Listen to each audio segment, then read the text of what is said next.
Hey guys, welcome to Dogforge. My name's Paul, and we're carrying on with our Mordenkainen Presents Monsters of the Multiverse series, reviewing the alterations to the existing races, comparing them to their original forms, and maybe even throwing in some commentary about the changes and potential combinations you might want to use with that new race in your own games. Today we'll be looking at the flightless birdfolk, the Kenku, and just how good of a deal they got from this republishing. So jumping straight into it, you can see that they unfortunately did not receive new art, which continues to propagate them as kind of shadowy, almost cultist looking, which is very unusual. I thought this would have been one of the pieces that they would have wanted to have replaced, but apparently not. Moving on, we have the standard changes for the new races. Instead of +2 dexterity and a +2 wisdom, you can have a +2 and +1 of your choice, or 3 +1s of your choice. Instead of common and Auran as your languages, you can now have common and one language you and your DM agree is appropriate for your campaign. And you live basically as long as a human. You're basically as tall as a human, because people are more like humans nowadays. And getting into the actual Kenku stat block itself, so you're humanoid. We have a change here. You can now be medium or small. You choose when you select this race, and it means basically if you want the small benefits from being small, like being able to use a medium mount, that is now available to you. That does not affect your walking speed, which will remain as 30 foot regardless.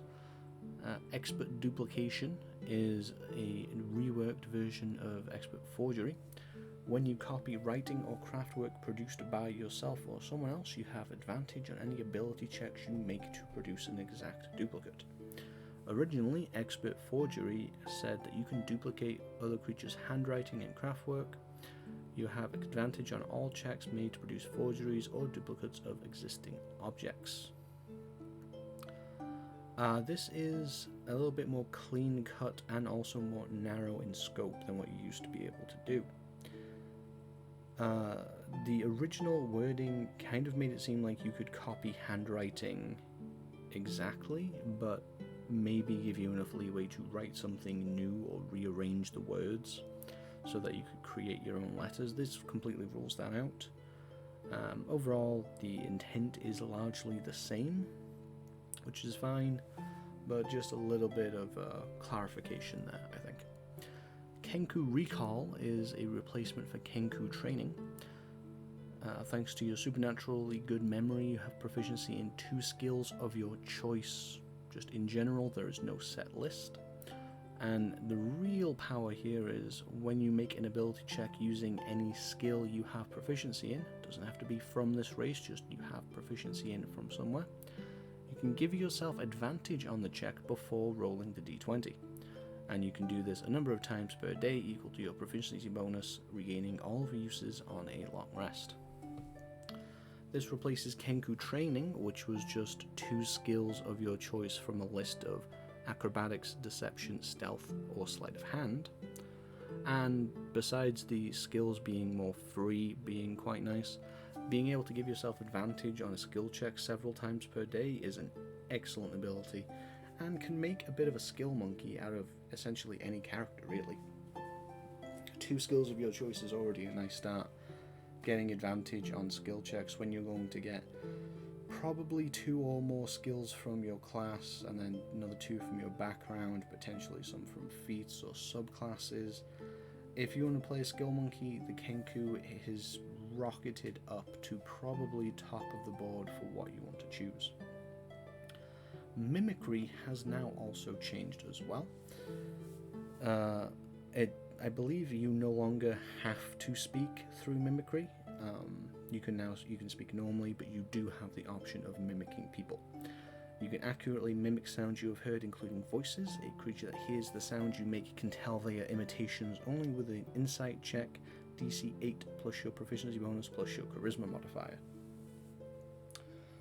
This is one of the times where them setting a DC with an actual set ability does make sense, as this is essentially a performance check of sorts, which does default to charisma. Originally, this was you can mimic sounds you have heard, including voices. And previously, it was a contended check rather than a DC. It was a insight versus deception. So basically, the change here is that instead of needing deception as a proficiency, you now just get to add your proficiency bonus automatically.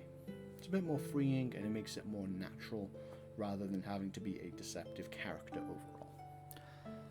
So that is the Kenku. That is overall quite a large improvement.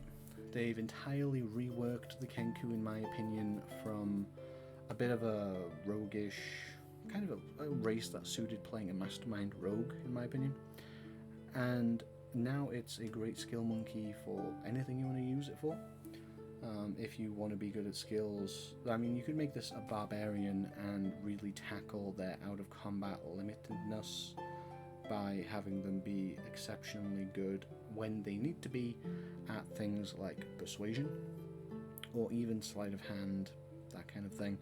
I think this is a great change and I look forward to playing a Kenku in the future. But what about you? Do you like these changes to the Kenku? Do you prefer the original Kenku? Do you wish they would have had new art too, because that look is not the best? Well, let us know in the comment section down below. Like this video if you enjoyed it, and subscribe if you haven't already. My name's Paul, this has been Dork Forge, and until next time, I will see you at the Forge.